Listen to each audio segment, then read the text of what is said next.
Did you know that one of the most common nutritional deficiencies in the world has nothing to do with a vitamin? In fact, it's not a vitamin at all. It's a powerful hormone that controls thousands of functions in your body, and chances are you're not getting enough of it.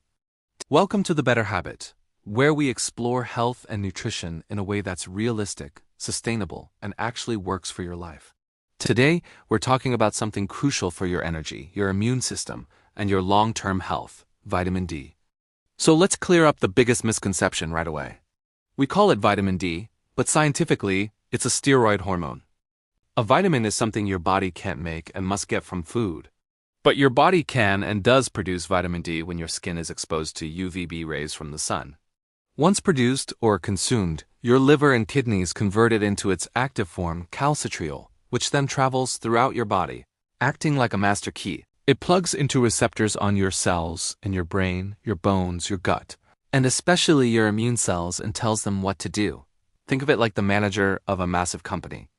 It doesn't do every single job, but it gives the instructions that keep everything running smoothly. Its most famous job is helping your body absorb calcium to build strong bones. Without enough vitamin D, you could eat all the calcium-rich foods in the world, and it wouldn't matter much.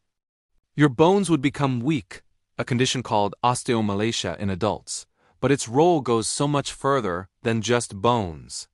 Let's talk about your immune system. Have you ever noticed you tend to get sick more often in the fall and winter? For a long time, we thought it was just because we're all cooped up indoors. That's part of it, but a huge piece of the puzzle is plummeting vitamin D levels. Your immune system has two main parts: the innate system, which is your first line of defense, and the adaptive system, which creates specific antibodies after you've been exposed to something. Vitamin D is essential for both.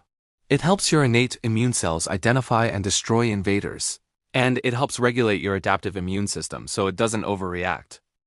When the immune system overreacts, it can lead to chronic inflammation and autoimmune conditions, where the body mistakenly attacks its own healthy tissues.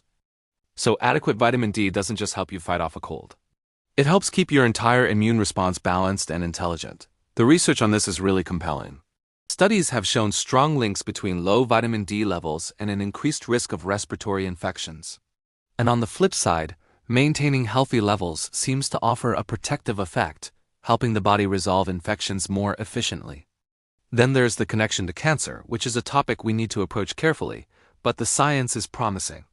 Remember how vitamin D acts like a manager, giving instructions to cells? One of its most important jobs is to regulate cell growth. It helps promote normal, healthy cell division and encourages a process called apoptosis, which is essentially programmed cell death for old or damaged cells. This is a natural, healthy process that cleans out cells that could potentially become cancerous. When you don't have enough vitamin D, this regulatory signal gets weaker. Cells might grow too quickly or avoid that self-destruct sequence, increasing the risk of mutations that can lead to cancer. Large-scale observational studies have found correlations between higher vitamin D levels and a lower risk for several types of cancer, particularly colorectal cancer. Now, it's important to say this doesn't mean vitamin D is a cure for cancer. It's not. But the evidence strongly suggests that maintaining optimal levels is a powerful, proactive strategy for reducing your risk over the long term. It's about creating an internal environment where your body's natural defense systems can do their job most effectively. So if our bodies can make it from the sun, why are so many of us deficient? This is where a lot of common advice falls short. You've probably heard, just get 15 minutes of sun a day. Unfortunately, it's not that simple. First, there's geography and season. The sun's UVB rays, the specific type needed to produce vitamin D, only hit the Earth at the right angle when the sun is high in the sky. If you live anywhere north of about Atlanta in the United States or a similar latitude around the world, the sun's angle is too low from roughly October to April for your skin to produce any significant amount of vitamin D, no matter how long you stay outside. You can get a sunburn from UVA rays, but you won't make vitamin D. This period is often called vitamin D winter. Second, there's lifestyle. Most of us work indoors. We drive in cars. And when we are in the sun, we're often wearing clothes or sunscreen. And for good reason. Sunscreen is critical for preventing skin cancer. But sunscreen with an SPF of 30 can reduce vitamin D synthesis in the skin by more than 95%. So the very thing we do to protect ourselves from one risk complicates our ability to get this essential hormone. Third, skin pigmentation. Melanin, which gives skin its color, is a natural sun protectant. Melanin, which gives skin its color, is a natural sun protectant. This means that individuals with darker skin tones require significantly more sun exposure to produce the same amount of vitamin D as someone with lighter skin.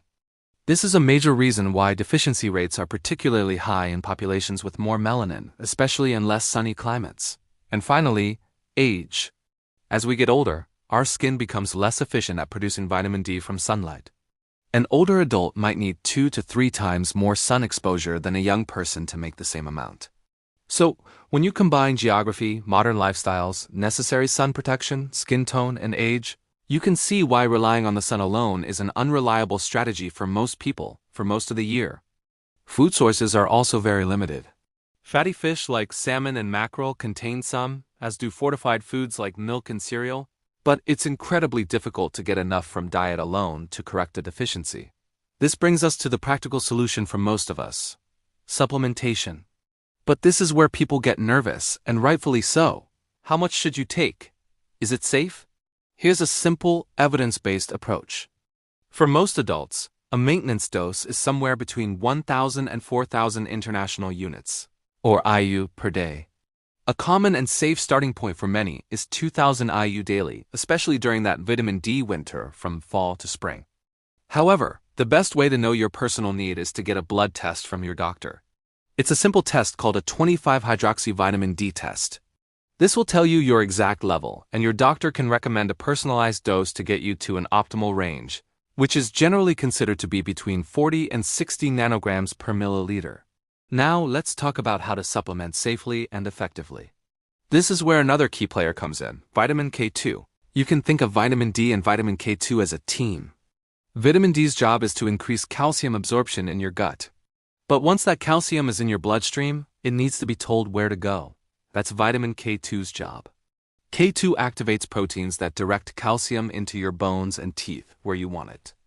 It also prevents that same calcium from being deposited in your arteries and soft tissues where you don't want it, as that can lead to arterial stiffening.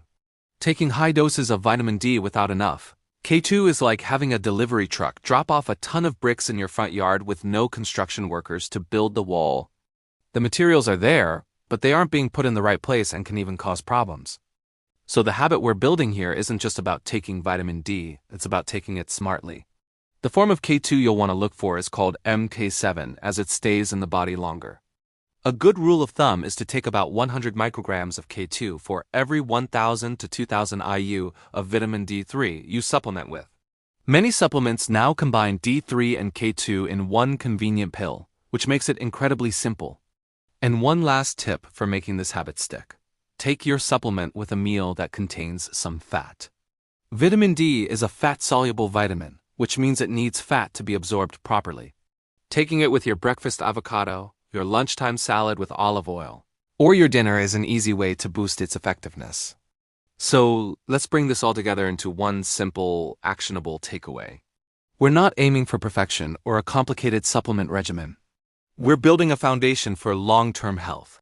The habit is this: during the fall and winter months, consider adding a combined vitamin D3 and K2 supplement to your daily routine. This isn't about fearing deficiency. It's about empowering yourself with knowledge to build a stronger, more resilient body from the inside out. If this video helped you understand vitamin D in a new way, please give it a like and share it with someone who might benefit from this information. What are your thoughts or experiences with vitamin D? Let me know in the comments below. And be sure to subscribe to The Better Habit for more simple, science-based ways to feel better every day. Thanks for watching, and I'll see you in the next one.